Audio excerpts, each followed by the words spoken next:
할렐루야. 오늘도 이번 주에도 주님과 동행하는 아름답고 행복한 한 주간 되기를 주 이름으로 축원합니다. 오늘 성경 본문을 통해서 성전에서 자란 사무엘이라 란 제목으로 말씀을 드리고자 합니다. 우리가 성전이 어떤 개념을 가지고 있느냐에 따라서 믿음이 달라집니다. 그래서 시편 84편에는 이런 말씀이 있지요. 만군의 여호와여, 주의 장막이 어찌 그리 사랑스러운지요. 내 영혼이 여호와의 궁전을 사모하여 죄악하며 내 마음과 육체가 생존하신 하나님께 부르짖나이다 라는 말씀이 있습니다. 이 말씀을 불빛 주석에서는 뭐라고 하느냐, 이 말씀이 우리 신앙의 척도를 재는 말씀이다 그랬어요. 쉽게 표현하면 하나님의 성전에 대한 우리들의 마음의 자세가 어떤 자세냐 하는 것입니다. 그것이 바로 척도다 그 말입니다. 얼마나 갈급했으면, 얼마나 가고 싶었고, 얼마나 생각이 깊었으면 그 말입니다. 어찌하여서 주의 장막이 어찌 그리 사랑스러운지요 라고 고백할 수 있었느냐 하는 것입니다. 그게 믿음의 척도라는 것이죠. 여러분은 하나님의 성전이 사랑스럽고 교회에 가는 것이 즐겁습니까? 그 이유를 아는 사람이 있고 모르는 사람이 있습니다. 성전에서 자란 사람은 이 사무엘만 자란 것이 아닙니다. 당시의 제사장이 엘리 제사장인데 엘리 제사장의 아들들은 폐가 망신시켜버립니다. 성전에서 자랐습니다. 그럼에도 불구하고 자신뿐만 아니라 멸망으로 이르게 됩니다. 그런데 한편 이 사무엘은 하나님의 사람으로 위대한 한 획을 긋는 위대한 사람으로 자라게 됩니다. 바로 이것은 무엇을 말합니까? 우리 앞에 생명과 생사, 죽음과 복과 저주를 우리 앞에 둬놨어요. 우리가 복을 택하면 복이 될 것이고 화를 택하면 화가 된다 그 말씀입니다. 하나님의 성전에 자랐지만 사무엘은 위대한 사람이 되었고 엘리 제사장의 아들들은 비참하게 죽어가는 저주 인생이 되어버립니다. 바로 그 내용을 이제 3장 13절에 있습니다. 우리 성경 봅시다. 13절입니다. 내가 그의 집을 영원토록 심판하겠다고 그에게 말한 것은 그가 아는 죄악 때문이니 이는 그가 자기 아들들이 저주를 자청하되 금하지 아니하였음이라 라고 말합니다. 잘못 태어난 것을 하지 못하게 한다 그 말이죠. 어떤 아들들이 못된 짓 하거든요. 정말 부끄러운 짓도 합니다. 재물 바치는 것까지 관여하면서 먹을 걸 챙기는 사람들이 아들들이에요. 그래서 저주를 자청하되 그랬어요. 그런데 아비는 금하지 않았다 그 말이에요. 오늘날로 말해서 무엇입니까? 주일 성수하지 않아도 그냥 가만 안 둔다 그 말이야. 어쩌니 뭐 그러겠니 한다 그 말이죠. 하나님의 말씀으로 살지 않는 것도 그냥 놔두는 것입니다. 이것은 그 아이를 돌보는 것이 아니라 저주기로 내모는 것이라 그 말입니다. 그래 봅시다. 14절. 그러므로 내가 엘리 집에 대하여 맹세하기를 엘리 집의 죄악은 죄물로나 예물로나 영원히 속죄함을 받지 못하리라 하였노라 하였다라 합니다. 죄로 말미암아 멸망이 갑니다. 하나님의 성전에서 정말로 하나님의 성전에서 성전답게 여기면서 살았더라면 사무엘 같은 사람이 되었을 것이라 것이죠. 그런데 저주인생이 되고 말았어요. 안타까운 일입니다. 그러므로 오늘 우리는 성전에서 자라는 사무엘을 보면서 성전 개념을 바로 인식하고 성전의 교회에 대해서 인식을 새롭게 하여서 여러분의 신앙과 여러분의 자녀들에게 복된 역사가 있기를 주 여러분으로 축원합니다. 그러면 왜 교회가 사랑스럽고 사모할 만한 곳이 성전인가 하는 것입니다. 첫째로 성전은 하나님의 임재가 있는 곳이기 때문에 우리가 사랑하고 우리가 흠모할 만한 곳이 바로 성전이다 하는 것입니다. 시편 11편 4절에 보면은 성전에 하나님이 계시니 라고 말씀하고 있고 하박국 2장 20절도 같은 말 하고 있습니다. 성전 개념은 최초의 모세를 통하여 성막이 이루어지기 시작합니다. 출애굽하면서 하나님의 임재의 상징인 성막을 짓게 됐지요. 그래서 성막에는 하나님의 낮에는 구름 기둥과 밤에는 불 기둥이 늘 임재 있었습니다. 하나님의 임재를 그들은 보았습니다. 그래서 이 성전이 옮기는 때 성전도 그냥 옮기는 게 아닙니다. 불 기둥이 옮겨지면 옮겨지는 거예요. 불 기둥, 구름 기둥 그대로 있으면 계속 멈춰 있는 것입니다. 그리고 그 성전, 성막 중심으로 해서 유대인들은 전부 텐트를 치며 야영하며 살았던 것입니다. 늘 성전, 성막 중심이었죠. 이 성막이 이제 성전으로 바뀌기 시작합니다. 그 시대가 다윗을 통하여 솔로몬 시대의 성전이 이루기 시작합니다. 하나님의 임재하심의 상징입니다. 그때 솔로몬이 성전을 지은 때에 하나님이 어떻게 말씀하신가 한번 봅시다. 열왕기상 9장입니다. 구약성경 528종 1절부터 제가 3절까지 읽겠습니다. 솔로몬이 여호와의 성전과 왕국 건축하기를 마치며 자기가 이루기를 원하던 모든 것을 마친 때에 여호와께서 전에 기브온에게 나타나심과 같이 다시 솔로몬에게 뭐 되셨다? 나타나셨다 그 말이에요. 그리고 이제 3절에 말씀합니다. 여호와께서 누구에게? 솔로몬에게 이르시되 내 기도와 내가 내 앞에서 간구한 바 내가 들었은즉 나는 내가 건축한 이 성전을 어떻게 하고 거룩하게 구별하여 내 이름을 영원히 그곳에 두며 내 눈길과 내 마음이 항상 거기에 있으리니. 아멘. 하나님께서 늘 임재해 계시다 그 말이에요. 하나님이 지금 이곳을 향하 여러분 앉아 예배드리는 모습을 지금 하나님 보고 계신다 그 말이에요. 하나님의 마음이 여기에 있다 그 말이에요. 그때부터 하나님의 성막에 있던 하나님을 성전에 계시게 됩니다. 그래서 시편이나 또는 단성경에서 하나님의 성전에 여호와는 성전에 계시니 라고 표현하고 있다 그 말입니다. 이걸 신약성경에서는 에베소 1장 23절에는 교회는 현재 구약시대의 성전이 뭘로 바꿔지죠? 성전이 허물어지고 그래서 교회로 바꿔집니다. 그 내용은 나중에 말씀드리려고 하고요. 그러니까 보여지는 하나님이 성전이 보이지 않는 영적인 하나님으로 이제 우리는 성숙되어 가지요. 그래서 보여지는 성전이 교회 기념으로 바꿔지기 시작합니다. 그에 대해서는 나중에 상세히 말씀드리고 하고 구약의 성전인 오늘은 예배당이 된 것입니다. 오늘은 교회가 된 것입니다. 교회는 그래서 무엇이다? 주님의 몸이다. 이렇게 성경은 표현하고 있습니다. 바로 이곳에 하나님 임재함이 있습니다. 임재함. 그래서 여러분이 예배드릴 때 일어서는 것은 무엇입니까?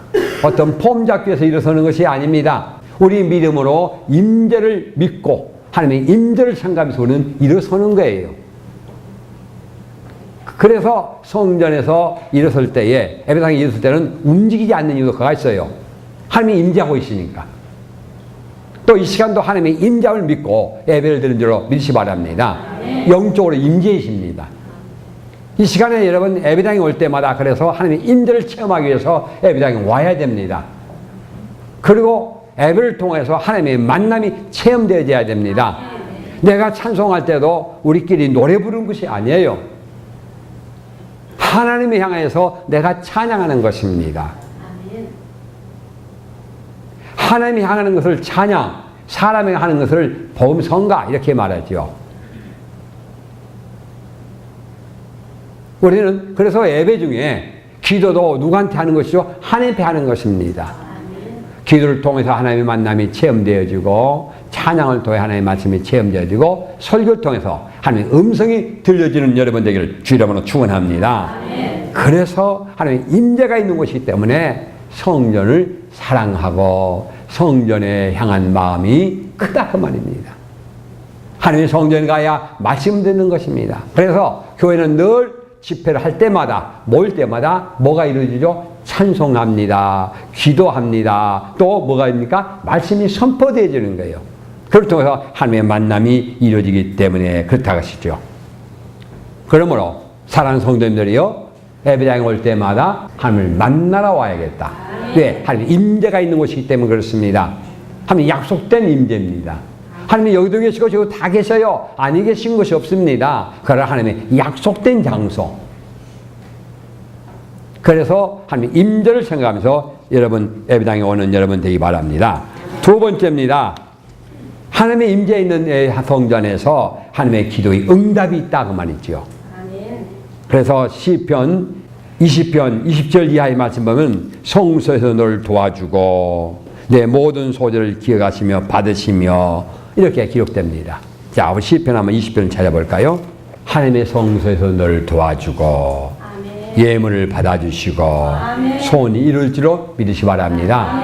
그래서 이걸 알았던 한나는 집에서 애걸복걸하지 않고요. 어디서 애걸복걸했어요? 하나님의 성전에 가서 애걸복걸한 줄로 믿으시 바랍니다.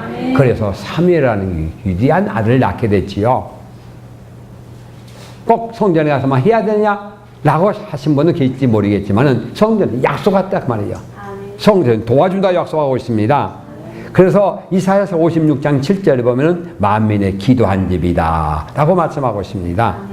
또 뿐만 아니라 마가복음 11장도 기록하고 있죠. 마가복음 11장 봅시다.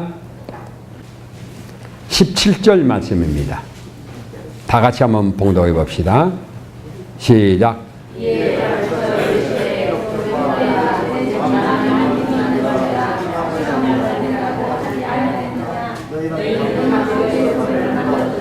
아멘. 자, 이 말씀은 누가 하신 말씀이죠? 예수님이 하신 말씀이에요. 예수님께서 성전은 못한 곳이다? 만민의 기도하는 집이다 그 말이에요. 기도하는 집. 그래서 성전에서 도움을 요청하면 기도가 응답되어지는 곳. 그것이 바로 뭐이다? 성전이다 하는 것입니다. 그래서 시편 84편 주께 힘을 얻고 그 마음에 시온에 데려가 있는 자는 복이 있나이다. 저희는 눈물 골짜기로 통행할 때에 그곳으로 많은 셈의 곳이 되게 하며 이른비도 은택을 입히나이다. 저희는 힘을 얻고 더 얻어 나아가 시온에서 하나님 앞에 각기 나타나리라 라고 어제 말씀하고 있습니다. 시편 84편입니다. 사랑하는 성도님들이요, 우리가 힘들고 어려울 때에 도움을 받는 곳이 어디다? 하나님의 성전에서 기도다 하는 것입니다. 그래서 한나는 기도하고 응답받은 줄로 믿으시 바랍니다. 그래서 이사야 40장 29절 이하의 말씀 보면 그래서 이렇게 표현합니다. 피곤한 자에게는 능력 주시며 무능한 자는 힘을 더하시나니 소원이라도 피곤하며 곤비하며 장제라도 넘어지고 자빠지되 오직 여호와를 앙망한 자는 셈을 얻으리니 독수리의 날개치며 올라갈 같을 것이요 다른 박질하여도 곤비치 아니하겠고 걸어가도 피곤치 아니하리라 라고 말씀하고 있습니다. 그러므로 하나님의 성전에 기도하는 응답받는 장소이기 때문에 사랑할 수밖에 없고 사모할 수밖에 없고 그걸 향하는 마음이 항상 있을 수밖에 없다 하는 것입니다. 사랑하는 성도님들이요, 여러분도 성전에서 예배당에서 기도 응답받는 체험의 장소가 되기를 주 이름으로 축원합니다. 축원합니다. 그래서 시편 84편 4절에 보니까 그래서 주의 집에 거한 자가 복이 있다 이렇게 말씀하고 있어요. 사무엘은 그래서 복이 되는 것입니다. 주의 성전에서 뭐한다? 하나님의 음성도 듣고 놀라운 체험하게 된다 그 말씀입니다. 이런 사람들은 이런 찬송을 하게 되죠. 우리 한번 이 찬송 한번 여러분 아신 분 한번 같이 불러봅시다. 나의 주 나의 하나님이라는 곡입니다.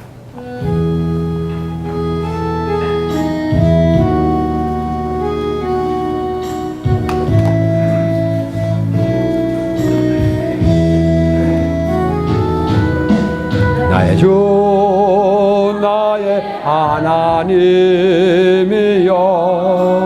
주를 경배합니다. 주 사랑하는 나의 마음을 주께서 아시나이다. 하나님의 성전과 하나님을 체험한 사람들은 이렇게 불 수밖에 없어요. 나의 주님이시여, 나의 하나님이시여. 그래서 시편 18편에 그러죠. 나의 힘이 되신 여호와여, 내가 주를 사랑합니다.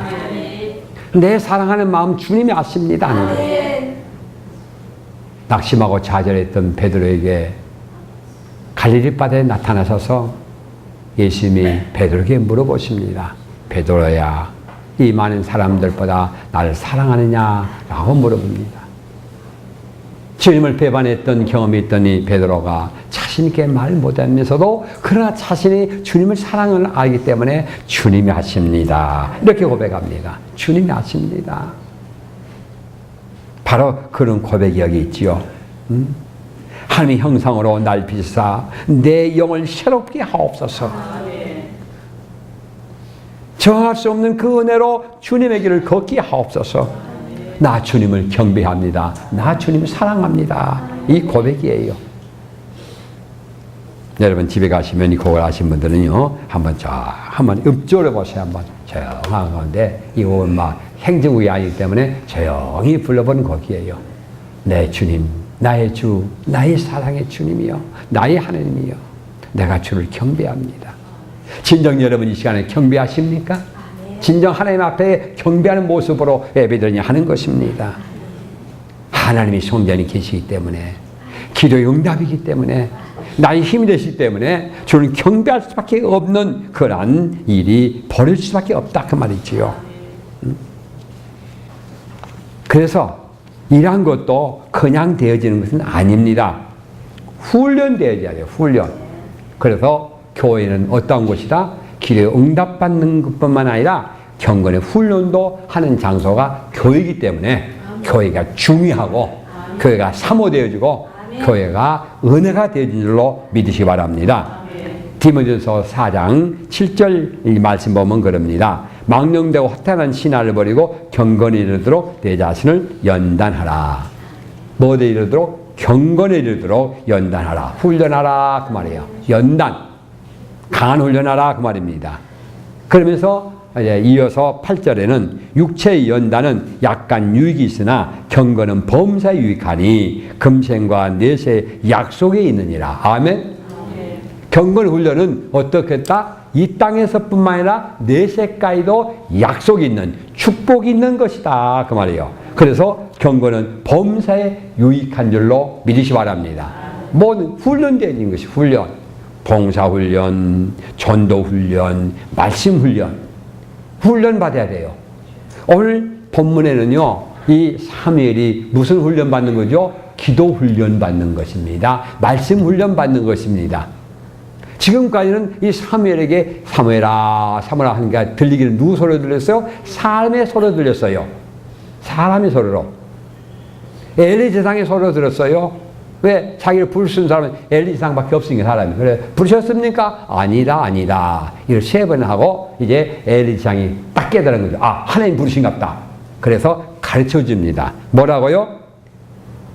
주의 종이 여기 있나이다. 말씀하옵소서. 라는 훈련을 받게 됩니다. 이때부터 뭐답니까? 사무엘은 하나님을 만나게 되고 한 음성 듣게 되고 하나님의 뜻을 알게 된 줄로 믿으시 바랍니다. 여러분도 마찬가지예요. 예배당 예배당 올 때마다 어떻게 해요? 주의 종이 듣겠나이다. 아멘. 말씀하옵소서. 아멘. 라는 고백이 이루어져야 돼요. 예배당에 와서요. 내가 주께 기도합니다. 하나님 내 기도에 연락해 주옵소서. 아멘. 나 주님 찬양합니다. 내 찬양을 받아주옵소서. 아멘. 나 받아주옵소서. 그러면서 찬양이 돼야지 노래 불러서 의미 없다 그 말이죠. 어떤 분은 노래를 불러요.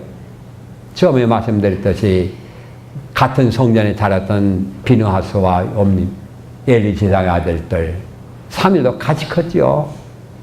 그런데 어떤 이는 저주받은 인생이 되었고 어떤 이는 하나님의 위대한 인물이 되게 됩니다.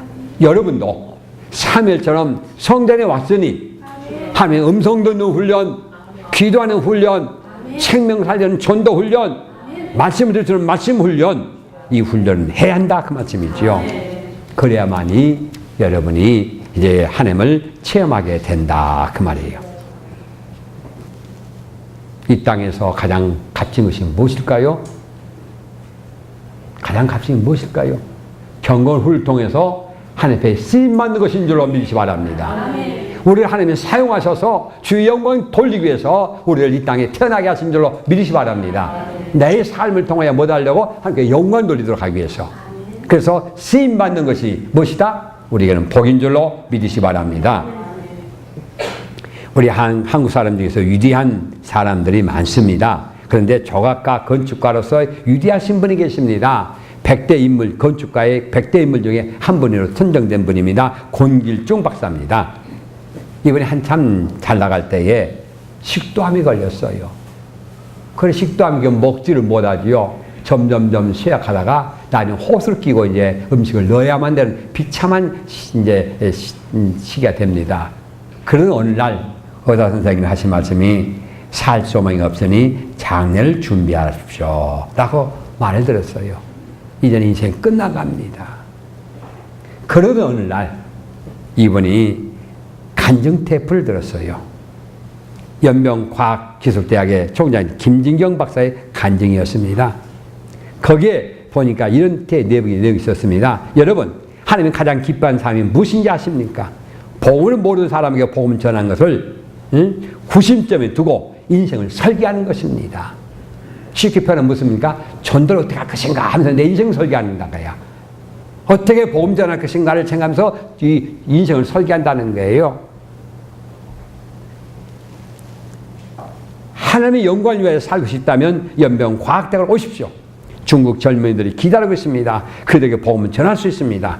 그들의 장례를 통해서 하나님의 영광 받을 수 있도록 하나님의 미랄이 되지 않으시렵니까? 라는 그런 도전과 초청의 그 간증이었답니다.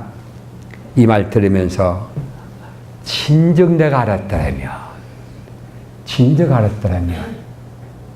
그래서 지옥 가면 그냥 껄껄 진즉 알았더라면 그랬을 걸 몸은 시작합니다. 병든 몸 어쩔 수 없구나 하면서 기도에 힘을 달라겠답니다. 나를 불쌍히 여기달라고 그런 순간 눈물로 기도했답니다. 그런데 몸이 변화가 나기 시작합니다. 점점 변화가 나더니만 그 치유가 시작됐습니다. 아직도 낫지 않았지만 그의 마음속에 내가 아직도 완쾌되지 않았고 지금도 병중이 있지만은 하나님 앞에 쓰임받고자 연변과학대에 가버렸다요. 결국 어떻게 했습니까? 이 간증 나온 것은 하나님의 치료한 줄로 믿으시 바랍니다. 하나님 앞에 쓰임받고자 하면 하나님께서 책임져 준다니까요. 염려 마십시오. 하나님 쓰임받는 것이 내 인생의 목적이 돼야 돼요. 하나님 일꾼 되기 내 목적이 돼야 돼요. 그 인생이 되면 하나님께서 쓰시고자 고치신다 그 말이죠. 쓸모없으니까 어떻게 합니까? 내버려두고 있는 겁니다. 내가 내 인생에 내버려두고 있는가? 왜 쓸모없는 인생이 되는가? 이유 단 한 가지입니다. 쓸 필요가 없으니까 쓰임받지 않기 때문에 그렇습니다. 언젠가 옥상에 올라갔더니만 벤치 있죠, 벤치. 니빠. 여기 탁탁 서 있더라고요. 왜일까요? 쓸 때는 자석은 놔둬버리니까 안 쓰니까요. 녹슬어 있어요. 내가 하나님께 쓰임받지 못하고 있으면 내 인생이 녹습니다. 버리게 됩니다. 쓰임받지 못해요. 그런 걸 가지고 내려가서요. 거기다가 기름을 치고 막 절치면 안 움직이니까 막 힘을 써서 막 움직이기 시작했지 이렇게요. 그럴 때만 쓸만하더라고요. 그래서 쓰게 됐어요. 우리 인생 엉망이 됐더라도 좋습니다. 망가졌더라도 좋습니다. 이제부터 권길중 박사처럼 쓰임받기를 원한다면 망가진 것도 그 벤치처럼 기름 치르고 다시 해서요. 다시 내 인생이 시작될 줄로 믿으시 바랍니다. 하나님, 그런 하나님을 체험하게 되면 하나님 멋지다. 그럴 수밖에 없어요. 여러분, 쓰임받지 않으시렵니까? 여러분 성전에 나온 것은 사무엘처럼 쓰임받기 위해서 여러분 성전에 교회에 나온 줄로 믿으시 바랍니다. 오늘 쓰기 위한 것입니다. 여러분 가지고 아무 소용없어요. 주님이 하시면 능치 못함이 없기 때문에 너희 택하심을 보라. 그러지 않습니까? 지혜가 없어도 돼요. 가진 거 없어도 돼요. 지혜가 없어도 돼요. 하나님이 함께 하시면 능치 못함이 없는 줄 믿으시 바랍니다. 그래서 빌립보 4장 13절에 말씀합니다. 내게 능력 주신 안에서 내가 할 수 있다는 것입니다. 주님 능력 주셔야만 되는 것이지 주님 능력 주시지 않으면 아무것도 안 됩니다. 가던 것도 넘어집니다. 자빠집니다. 망합니다. 저주받습니다. 그러나 주님이 함께 하시면 구렁통에서도 건진받게 됩니다. 구원받게 됩니다. 복된 자 되기를 주 이름으로 축원합니다. 그래서 성전에 온 것이 복이 있다 그 말씀입니다. 오늘 이 말씀 듣는 여러분 복이 있는 줄을 믿으시 바랍니다. 하나님 일꾼 되어서 크게 쓰임받는 믿음의 성도가 되어서 사무엘처럼 아름다운 복된 가정 이루기를 주 이름으로 축원합니다. 기도하겠습니다.